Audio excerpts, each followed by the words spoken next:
I come from a line of educators. I thought teaching was the last thing in the world I would want to do. And so I tried another profession and wasn't particularly good at it. So my mother said, you need to go back to school and get teaching credentialing. And I'll tell you, the first day I student taught, I recognized this is where I belong.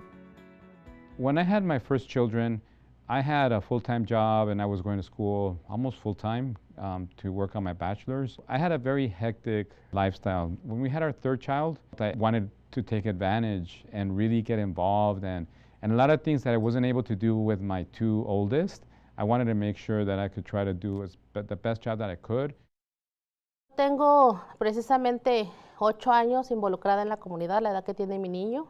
Yo empecé con esas juntas y nunca estuve al 100% involucrada con ellas, pero ahora que yo me involucré en la escuela me sirvió seguir yendo a esas juntas. My third son, he was in middle school. His English teacher, she was having a hard time finding somebody to represent the school at the DLAC. And so the teacher gives me a call and she asked me, oh, your son told me that you might be interested in joining the ELAC. And I said, my son told you that? Sure, why not? I'll help. Just tell me what I need to do and I'll be there. And so then I started going to the ELAC meetings and then she told me, well, now there's the DLAC and can you please go to these meetings? They take place about 5 times a year. Then my son, he actually graduated and I still continue to be involved in school side council. Al principio fue pesado porque yo no sabía las pólizas, yo no sabía pues cómo involucrarme, ¿verdad? Entonces fue difícil porque yo sola tuve que tocar puertas, muchas se me cerraron, muchas me apoyaron, mucha gente me decía, tú no lo vas a lograr, olvídalo. Entonces, gracias a esas personas ahora veo que no es como ellos decían, porque eran sus limitaciones de ellos, no las mías.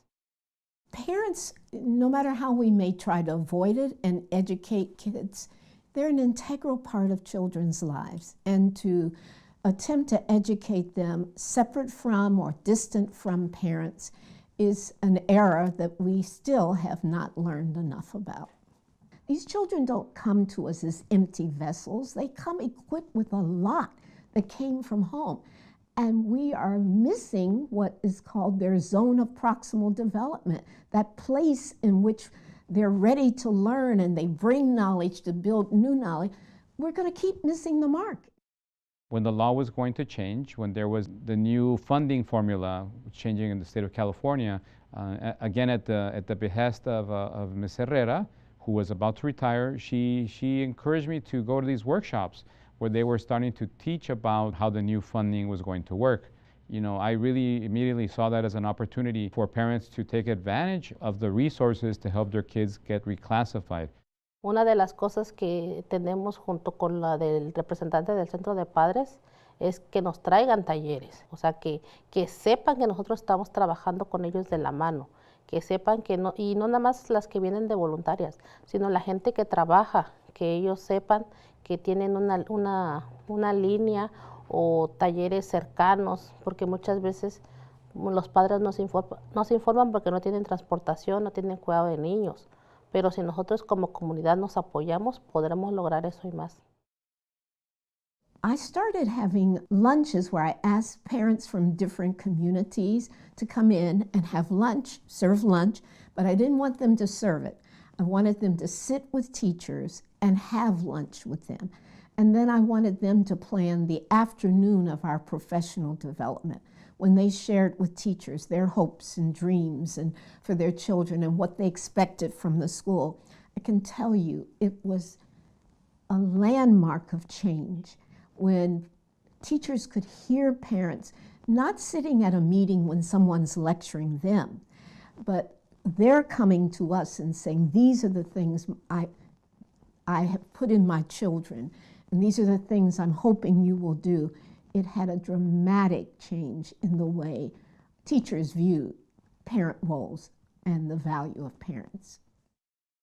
Well, I think it is the obligation of our leaders in education, whether it's at the superintendent level, school board, state legislators, state senators, everybody should be focused on trying to give our kids the best opportunity that they deserve.